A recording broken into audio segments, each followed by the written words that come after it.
A thug shaves the head of a young black man for fun, not realizing that his father is a police officer.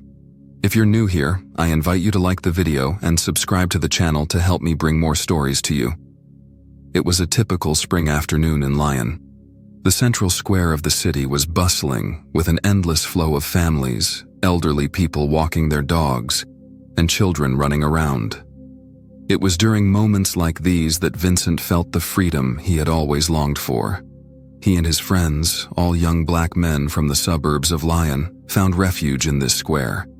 It was a place where they didn't have to prove anything to anyone, where differences were left outside, and where friendship came first. Amid acrobatic stunts and jokes, they forgot about the weight of judgmental stares and the difficult lives they led in their distant neighborhoods. But sometimes, life has a way of turning small moments into events that change everything, and on that day, fate was about to do just that. Vincent was skating peacefully, feeling the almost perfect balance between himself, his skateboard, and the ground. He was distracted, watching a friend try an awkward trick when it all happened. The collision was quick and unexpected. In an instant, his body hit a woman walking quickly in the opposite direction. She fell heavily to the ground, her bags scattering everywhere, and an apple rolled across the pavement, coming to a stop at the base of a nearby fountain. Vincent quickly tried to react, reaching out to help, but the damage was already done. "Are you crazy?"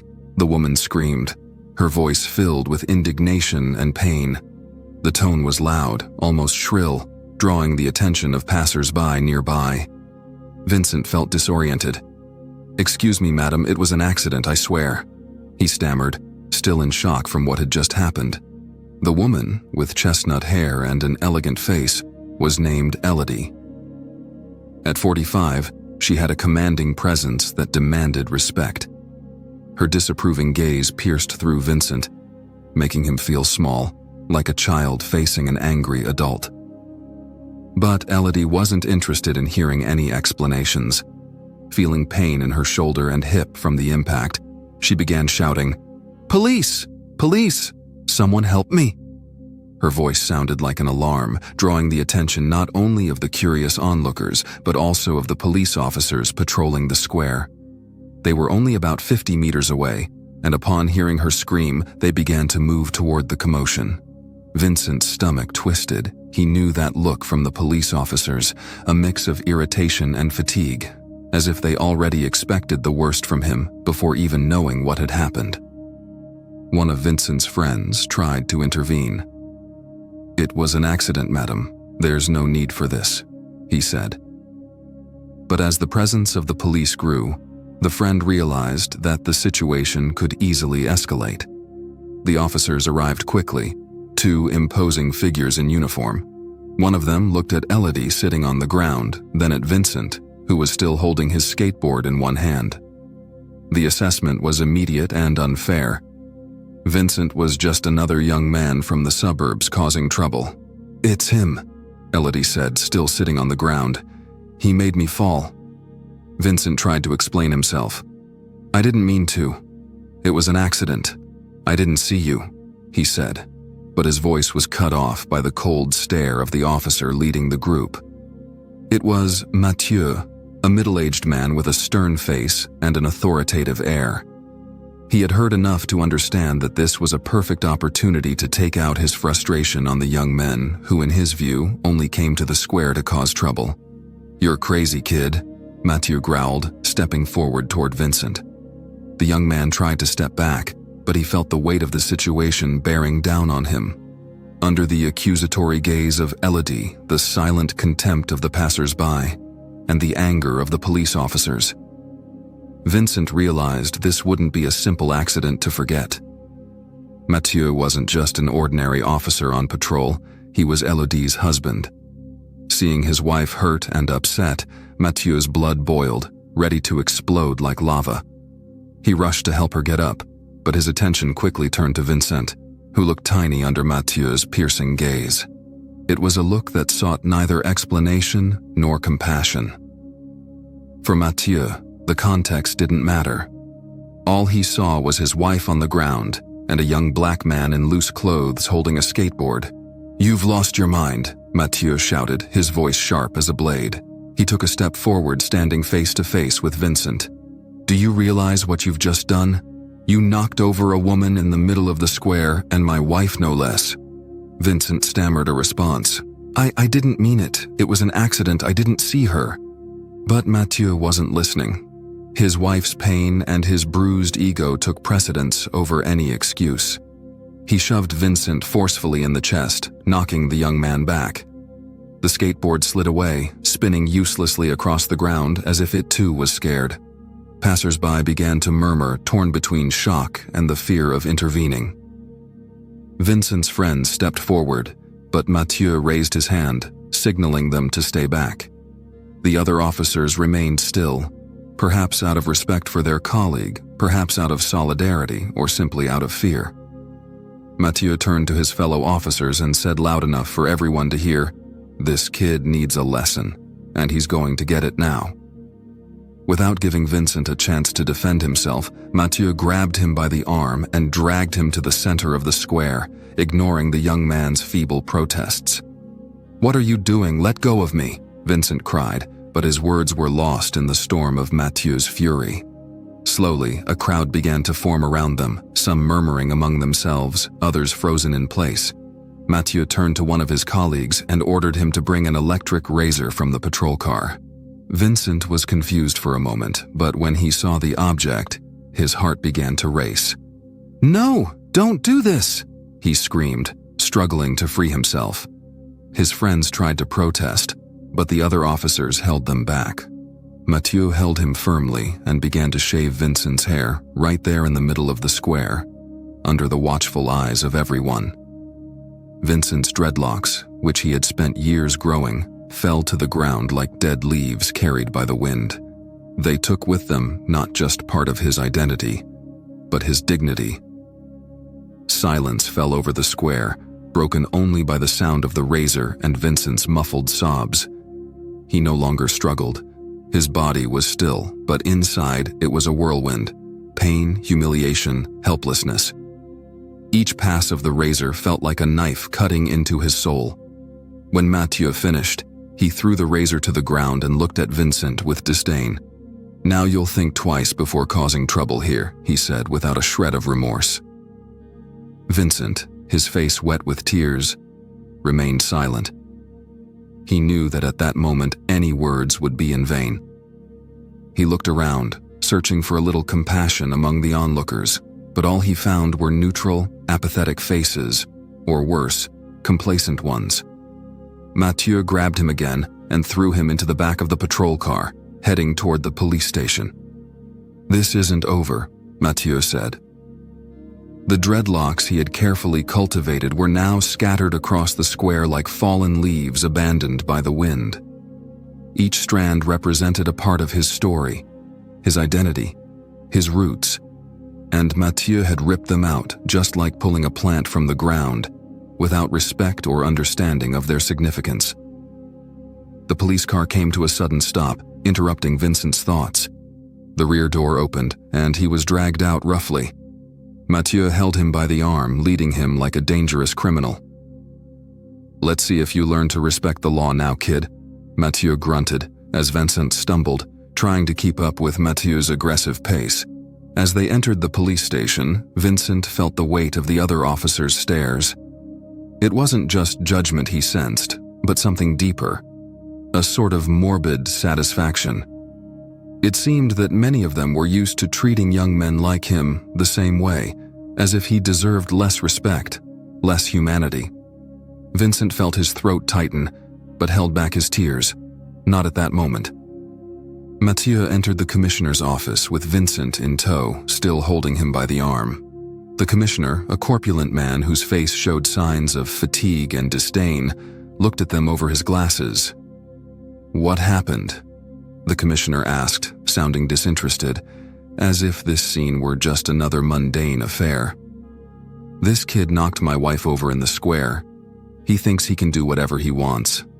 I had to teach him a lesson," Mathieu replied, almost sarcastically. "And now he's here to learn." Vincent, his face still swollen from the tears he tried to hide, raised his voice for the first time since arriving at the station. "That's not what happened. It was an accident. I didn't even see her. I didn't do it on purpose." But his voice sounded small, lost in the indifference of the room and the oppressive atmosphere in the commissioner's office. The corpulent man, whose face bore the marks of many years of service, didn't even look at Vincent as Mathieu told his version of the events. "The kid's getting into trouble. He knocked over a woman, my wife, and now he's still trying to justify himself, as if he's the victim," Mathieu said. The commissioner didn't ask any questions. He didn't try to get more information. He simply nodded, wrote something down on a piece of paper, and said, "Put him in a cell for now. We'll see what we do with him tomorrow." No investigation, no questions, no attempt to hear Vincent's side. It was a system that didn't work for everyone, and clearly Vincent was on the wrong side. Sitting on the cold floor, Vincent leaned his head against the wall. His eyes burned, not just from recent tears but also from the exhaustion and humiliation weighing on him. His dreadlocks were gone, a physical reminder of who he was and where he came from. Without them, he felt exposed, vulnerable. It was at that moment, at the height of his pain and despair, that he thought of his father. Olivier was a man he deeply admired, not just because he was a police officer, but because he was someone who defended. Olivier always fought for what was right, even in the most difficult moments.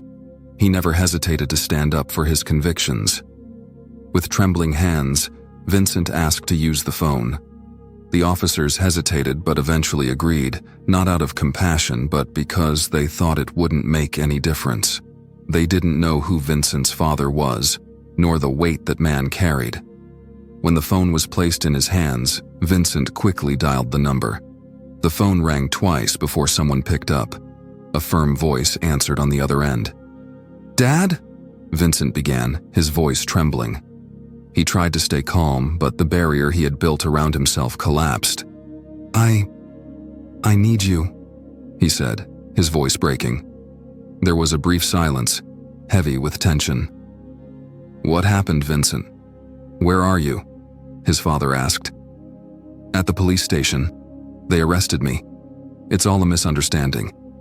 Dad, I swear it was an accident. I didn't do anything wrong, but they humiliated me." Vincent stopped for a moment, searching for the words. "They shaved my hair, Dad. Mathieu did it. In front of everyone." The silence on the other end of the line was even longer this time. Vincent could almost hear his father's heavy breathing, the weight of what he had just learned. Finally, his father spoke again, his voice lower but filled with determination. "Stay where you are. I'm coming right now."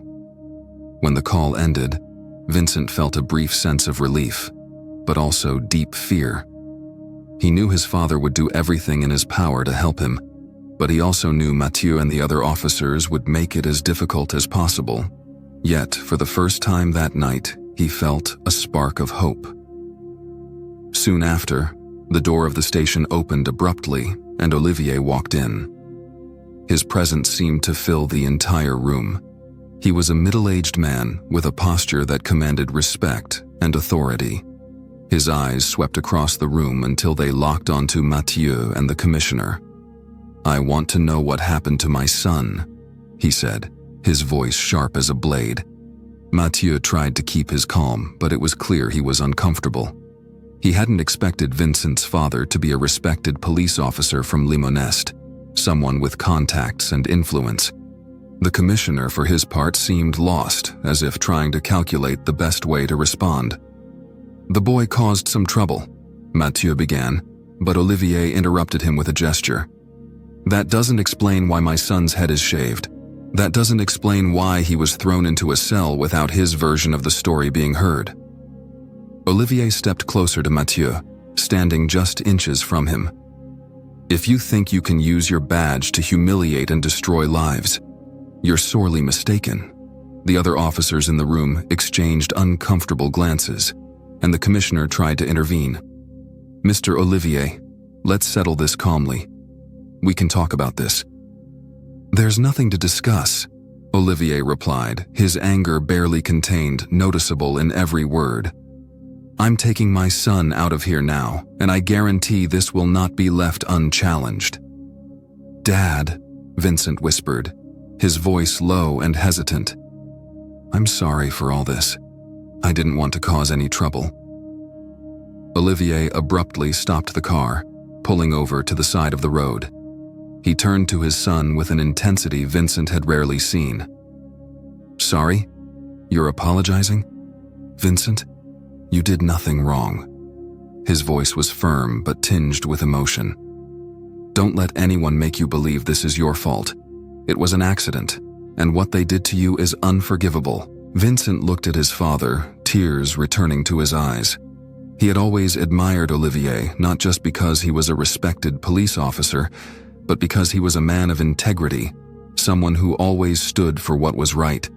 But now, he saw something different in his father. A raw anger, a determination greater than anything he had ever seen. "They took my hair, Dad," Vincent said, his voice broken. "You know how much that meant to me. They didn't even want to listen to me. It was like I didn't exist, like I was nobody." Olivier closed his eyes for a moment, breathing deeply to hold back the tears that threatened to spill. He knew exactly how his son felt, because he had faced that same sense of dehumanization countless times. But now it was different. It was his son, and that made everything infinitely worse. Back at the station, the commissioner sighed as he adjusted his glasses. "About that, well, it seems there were damages and disturbances caused by him in the square. We can't just release him without some compensation," the commissioner said. "Compensation?" Olivier raised an eyebrow incredulously. "We're talking about an accident. My son didn't cause any intentional damage." The commissioner visibly shifted uncomfortably under Olivier's piercing gaze. "We do have protocols to follow. The woman involved is the wife of one of our top officers. The situation is delicate." Olivier took a step forward, placing his hands on the commissioner's desk. "Are you telling me that you shaved my son's head, humiliated him publicly, threw him in a cell without any concrete proof, and now you want me to pay for it? What kind of justice is that?" The commissioner avoided his gaze, flipping through papers as if searching for something important. But it was clear he was just trying to avoid the conflict. "The fine is 10,000 euros, he finally said. Olivier remained silent for a moment, trying to process the absurdity of the situation. He knew that this fine wasn't just a financial penalty. It was a direct attack, an attempt to demoralize his family and show that even someone like him wasn't above the corrupt system he was protecting. 10,000 euros? Olivier repeated slowly, savoring the weight of the words.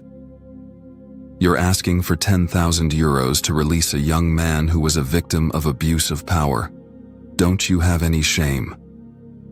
The commissioner didn't respond. He knew there was no justification, but he also knew that the bureaucratic machine and the police's internal interests were on his side. He hoped Olivier would simply pay the fine and let the matter pass, but Olivier wasn't that type of man. I'll pay, Olivier said finally, his voice full of contained anger. But this doesn't end here. The commissioner looked relieved, but Olivier didn't lose his stance. He pulled out a checkbook from his pocket and began writing the check with quick, determined movements. When he finished, he threw the check onto the commissioner's desk as if it were just a minor detail compared to the integrity of those who now stood before him. Now release my son, he said, his voice thunderous. A few minutes later, Vincent was escorted out of the cell. He looked tired, his shoulders slumped and his eyes red, but he still carried with him a sense of dignity. When he saw his father, his expression changed. It wasn't just relief, it was a mixture of gratitude and hope. He knew that Olivier hadn't just bought his freedom, he had declared war on a system that had oppressed them for too long. As they walked out of the station, Vincent hesitated for a moment. He glanced back at the cold walls and the faces of those who had treated him like less than a human being. He wanted to say something, but the words didn't come. Olivier placed a firm hand on his son's shoulder. Let's go, Vincent. It's not worth our time. The real fight is outside," he added. When they got to the car, Olivier looked at Vincent, and the weight of that morning finally caught up with them. "I won't let this go, my son," he said. "The injustice you've suffered will never happen again. Not for you, and not for anyone." Back home, Vincent went straight to his room. He was exhausted, both physically and emotionally. Olivier remained in the living room, sitting in his favorite chair, but he couldn't relax. His gaze was fixed on an invisible spot on the wall as his thoughts whirled like a storm. Jean, his wife, entered the room. She hesitated for a moment when she saw the serious expression on her husband's face, but then walked over and placed a hand on his shoulder. "What will you do, Olivier?" she asked in a low voice, full of concern. He turned slowly to look at her. "Something has to change, Jean. I can't accept that my son or any young person goes through this. Mathieu and everyone who supported what he did must be held accountable. But it's not just about them. It's the whole system that allows things like this to happen." Jean's eyes were filled with unshed tears. "You've always fought for what's right, and I know you won't stop." Vincent was trying to escape through the window with the help of an improvised ladder while Olivier stayed behind to ensure their safety before fleeing. He knew that Mathieu was probably still nearby, watching from a distance, satisfied with the chaos he had caused. Olivier had to save his family, but he also had to survive to make sure Mathieu would answer for his actions. When they finally managed to get out of the house, the fire trucks had already been called by a neighbor who had seen the flames from afar. The sound of the sirens in the distance was both a relief and a reminder of the gravity of the situation. Jean and Vincent were outside, coughing and suffering from light burns on their arms and faces. Olivier ran towards them, pulling them into his arms, momentarily ignoring the chaos around them. "We're fine," Vincent said, trying to reassure his father, but Olivier knew it was only half true. Physically, they were alive, but emotionally, this had left a deep mark. A new scar in a battle that seemed endless. When the fire was finally under control, the scene was heartbreaking. The cars in front of the house were nothing but charred shells, and the house itself was severely damaged, with part of it completely destroyed. Olivier stood there, a mixture of pain and determination in his eyes. Mathieu had tried to destroy not only his home, but his struggle, his strength, and his family. But he wouldn't let him succeed. As the fire chief approached to report the extent of the damage, Olivier was already thinking about the next step. He knew this attack wasn't just an act of vandalism. It was a declaration of war, and he was more than ready to fight until the end. "This ends here," he muttered to himself, more to himself than anyone else. "I won't rest until Mathieu and all those who support him have paid for this." That night, as Olivier and his family found temporary refuge at a friend's house, he began to plan his final offensive. He knew Mathieu was somewhere out there, watching, believing he had won. But Olivier was determined to show him that true strength didn't come from violence or fear, but from resilience and courage, never giving up. At dawn, Vincent sat on an improvised bench, his arms bandaged from the burns, while Jean remained silent, her gaze fixed on the ground.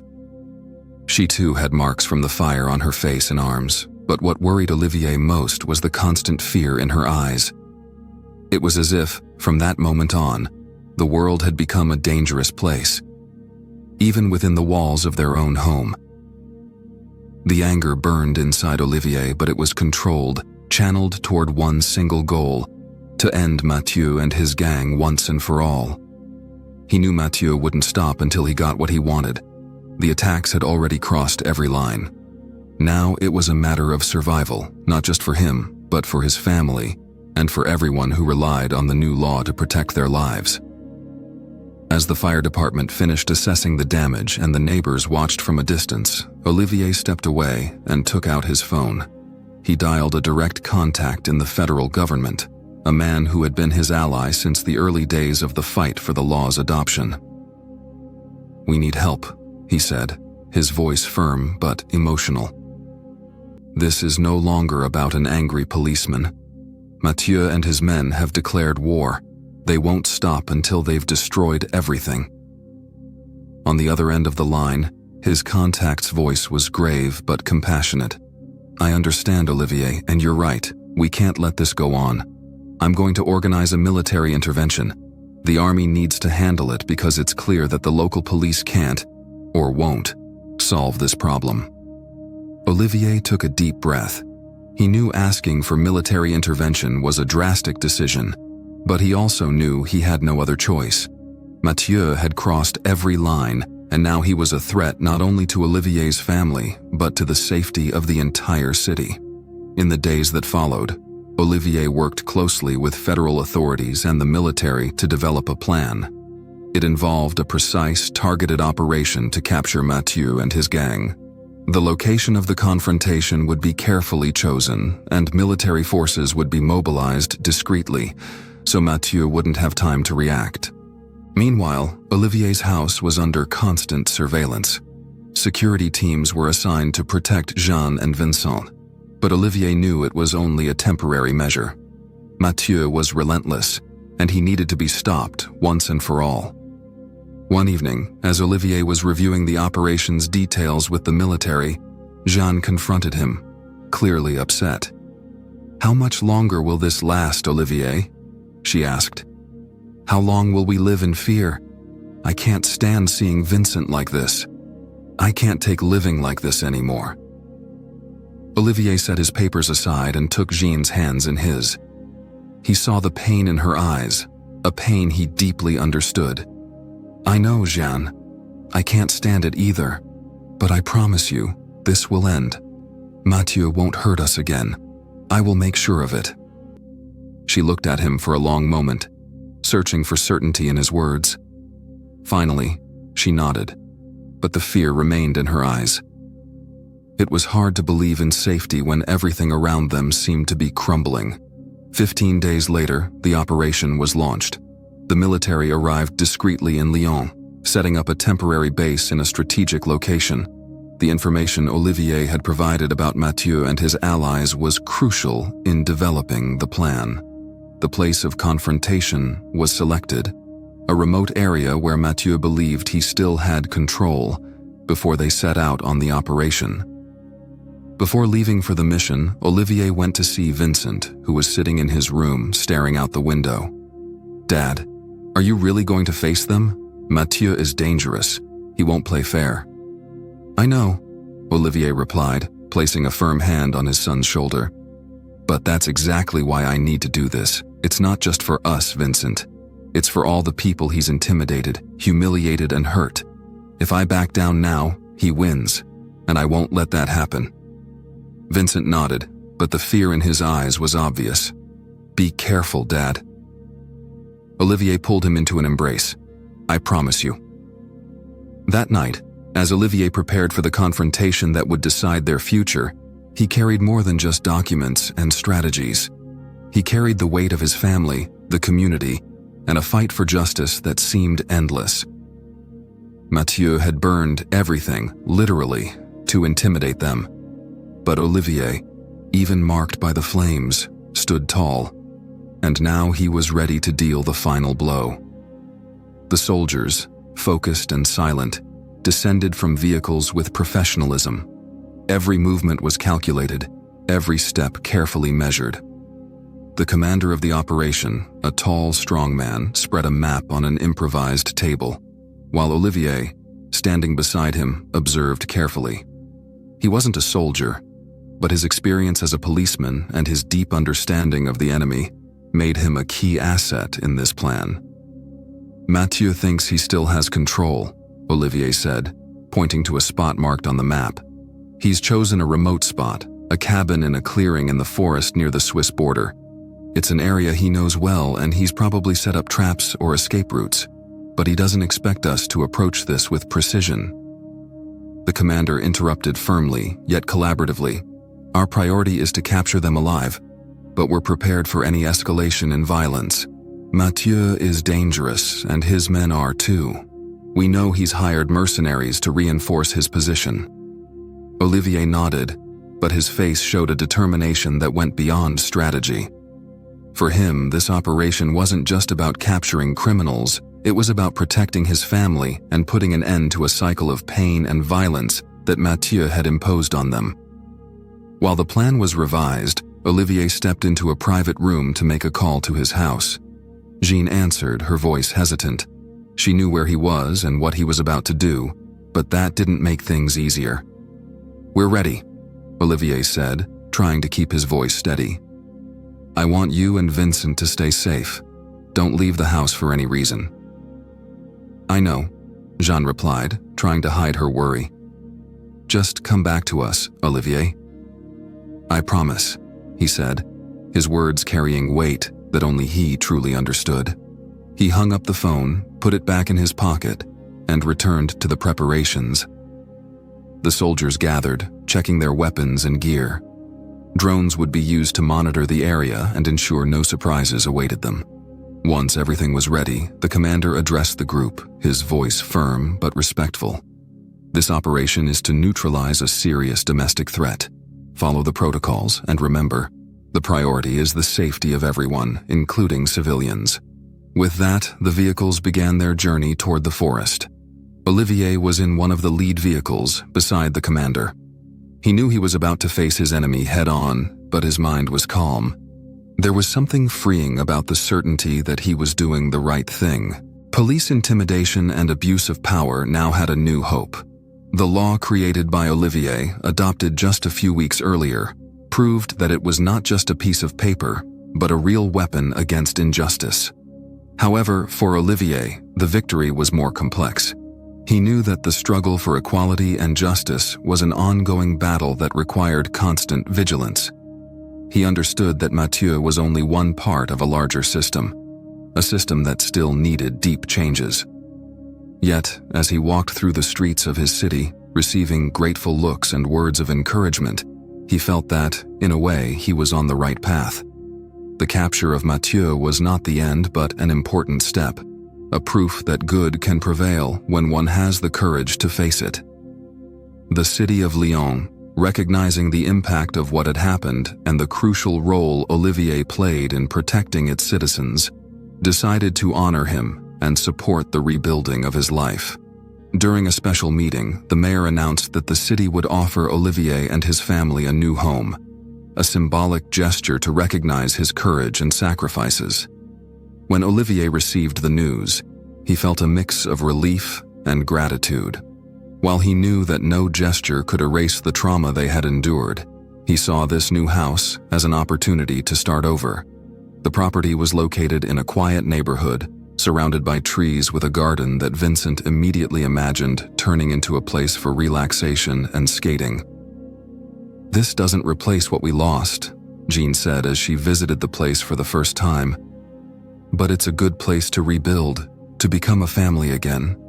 Vincent remained silent until then, but nodded. "Maybe this time it will be a place where we can live without fear."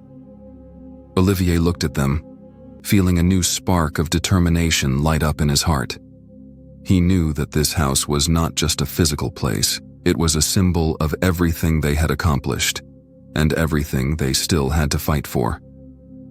A few weeks later, the city organized a special ceremony in the central square of Lyon. It was here, months earlier, that everything had started for Olivier and Vincent, with a simple accident that had turned into a fight for justice. Now, this same place was becoming the stage for a celebration. Hundreds of people gathered in the square, including community leaders, politicians, and ordinary citizens inspired by Olivier and Vincent's story.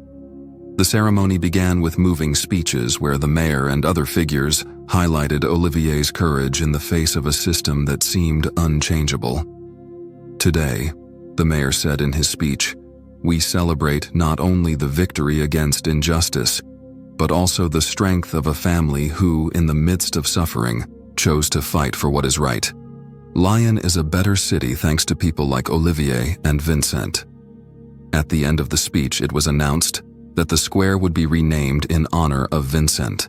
as a symbol of resistance and hope for the youth of the city. When the new name was revealed, Place de la Liberté de Vincent, the crowd erupted in applause. Vincent, standing beside Olivier on the stage, seemed surprised and moved. He looked at his father, searching for an explanation for all of this. Olivier simply smiled and placed a firm hand on his son's shoulder. "This is for you, Vincent, for everything you've faced and overcome, and for everything we will conquer together." After the ceremony, as people began to disperse, Olivier stood still for a moment, looking at the new plaque in the square. He felt a wave of emotion, pride, relief, and even a touch of melancholy. He knew that the struggle didn't end here, but this moment was a pause, a chance to breathe and celebrate the small victories. Jean approached him, taking his hand. "You did it, Olivier. You gave this city something it had long been waiting for: hope." He nodded, but his eyes remained fixed on the horizon. "There's still a lot to do, Jean. But for now, we can rest a little, at least for today." On their way home, the family walked together, Vincent running ahead with his skateboard in hand, as if the world was becoming a place full of possibilities again. Olivier watched his son and felt something he hadn't felt in a long time: peace. A few days later, they decided to enjoy a family day in the garden. Vincent held his skateboard in his hands, looking at the newly paved path that wound through the yard. For weeks, he had stayed silent, absorbing everything that had happened: the kidnapping, the fire, the physical and emotional scars. It all seemed to have left an invisible weight on his shoulders. But at that moment, he felt something different. He set his skateboard on the ground, adjusted his feet, and for the first time in months, he glided smoothly down the path. The sound of the wheels on the concrete was like familiar music, bringing back memories of simpler days. Jean watched him from the veranda, a slight smile on her lips. "He's starting to become himself again," she said, looking at Olivier, who stood by her side. Olivier nodded, his eyes fixed on his son. "Yes, he's strong, stronger than I imagined." As Vincent skated, Jean began to tend to the newly planted flowers in the garden. It was a small gesture, but to her it held deep meaning. Taking care of their new home was her way of regaining control, of creating a space where her family could thrive again. "You think we can finally rest?" Jean asked, not taking her eyes off the flowers. "I think we can try," he answered with a slight smile. "But I also know that, even when we rest, the world keeps turning. There will always be challenges. What matters is that now we know how to face them." Jean stopped for a moment and looked at him. "And we'll face them together, like we always have." That same day, Olivier walked to the square that now bore his son's name.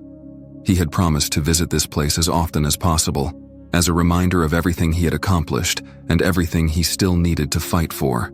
As he crossed the square, he saw young people skating, laughing, and talking, free to be themselves.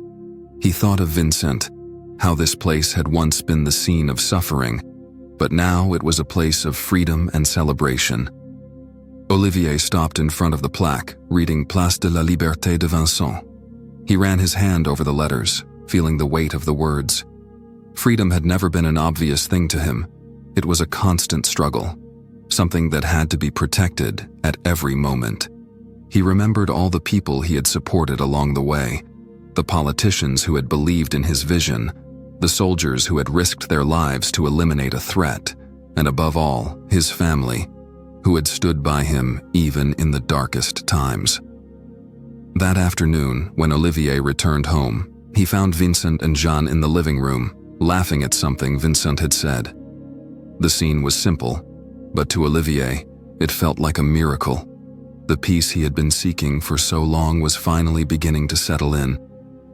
Sitting beside them, he wrapped an arm around Jean and ruffled Vincent's hair, who protested with a laugh. "You know," Olivier said, looking at them, "whatever happens in the future, as long as we're together, we can face anything." Jean smiled, squeezing his hand. "And now, We have a home where we can do it." Vincent looked at them and nodded. "Yes, but next time, I'll help protect you too." Olivier laughed, but there was pride in his eyes. He knew that Vincent was growing, not just in age, but in strength and character. That evening, as the sun set and bathed their new home in an orange glow, Olivier stood in the garden gazing at the horizon. He knew the world would never be perfect. There would be new challenges, new battles. But he also knew he was now better prepared than ever. The fight against Mathieu had taught him something important. True strength doesn't just lie in the ability to endure, but in the ability to rebuild. And now, with his family by his side, he was ready for whatever was to come.